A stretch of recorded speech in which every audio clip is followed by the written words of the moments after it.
வாழ்க வையகம், வாழ்க வளமுடன். வாழ்க்கை மலர்கள்.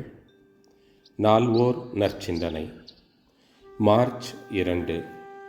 தற்காலத்திற்கு ஏற்ற உடற்பயிற்சி.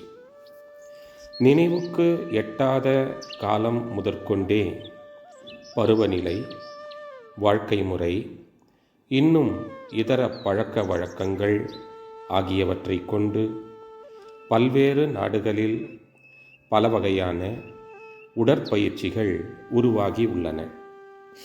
முன்பு வாழ்க்கை முறை மெதுவாக நகரும் நிலையில் இருந்ததால் அதற்கு தக்கவாறு உடற்பயிற்சிகள் உருவாக்கப்பட்டன. அந்த காலம் இப்போது மாறிவிட்டது.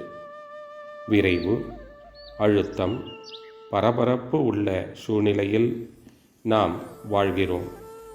நமது தேவைகளும் வேறு விதமாக ஆகிவிட்டன. ஆகவே முந்தைய உடற்பயிற்சிகள் இந்த கால சூழ்நிலைகளுக்கு ஏற்றவையாக அமையாது. இது சம்பந்தமாக பல ஆண்டுகள் நான் சிந்தித்து வந்தேன். பலவிதமான ஆசனங்களையும் உடற்பயிற்சிகளையும் ஆராய்ந்து பார்த்தேன். இப்பயிற்சிகளை நானே செய்து பார்த்து அதன் விளைவுகளை எனது உடல் மூலம் தெரிந்து கொண்டேன். இந்திய மருத்துவத்துறையில் எனக்கு இருந்த அறிவு இந்த ஆய்வுக்கு உதவியது.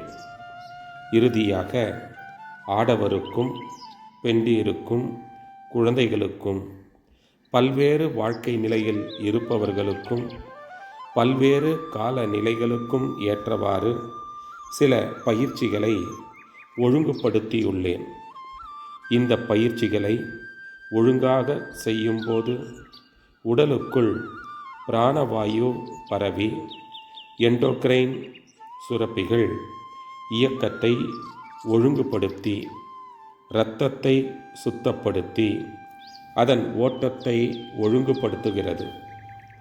நோய் வராதபடி தடுக்கும் ஆற்றலை அதிகப்படுத்துகிறது. ஆரோக்கியமான உடலும் நீடித்த ஆயுளும் உண்டாகின்றன.